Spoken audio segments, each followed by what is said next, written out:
magjo-join tayo ng celebration ng mga Pinoy dito sa Cambridge. Ano yung attendan natin na event, my heart? Bagong saya, bagong Pinoy. Anong bagong saya, bagong Pinoy? Tingnan mo nga. Guys, mag-a-attend kami ng isang bagong event. Taon, ano? Bagong sigla. Bagong sigla, bagong Pinoy. Guys, hindi namin alam pero we will see. Welcome, welcome. Guys, ang dami naming energy ngayong araw. Siguro dahil maganda yung tulog, nakakain, at the same time may araw. Di ba ngayon, it's still January. Dapat ano pa ito ngayon, yung winter, pero may araw. And then yung suot natin is only isang jacket lang, so hindi talaga siya winter na winter. So, kinakain na namin ang 10 degrees. So ano ba yung makikita natin doon, my heart? So yun nga, sabi ko kanina, ano yun? Filipino community dito sa Cambridge. Hindi lang yung mga nagtatrabaho sa hospital ha.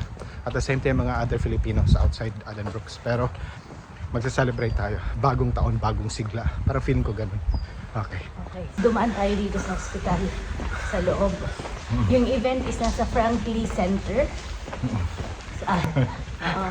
So dumaan lang tayo dito kasi para shortcut.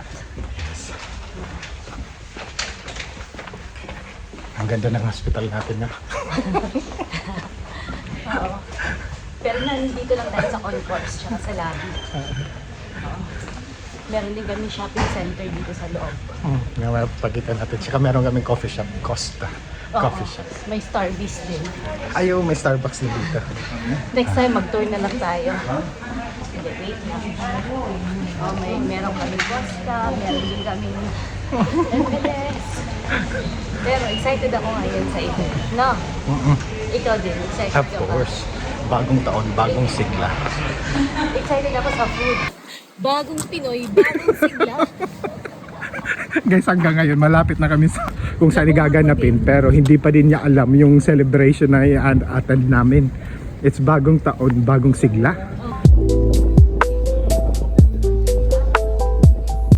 Papasok na tayo. May hata akong gagawa mo. Have fun po and enjoy!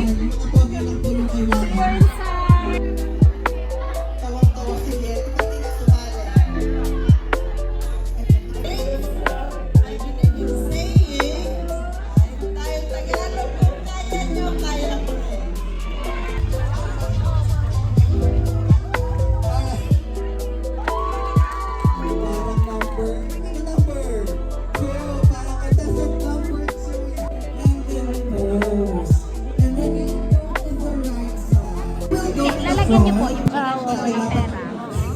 Sa event na to. Sino pa? Ay, Omega din si Kuya Matt. Yung ako ba yung ano? We're celebrating our 10th anniversary dito sa UK next week. So really happy to introduce sila. Kilala niya all over the UK. So let's all welcome the Cambridge Igorot community.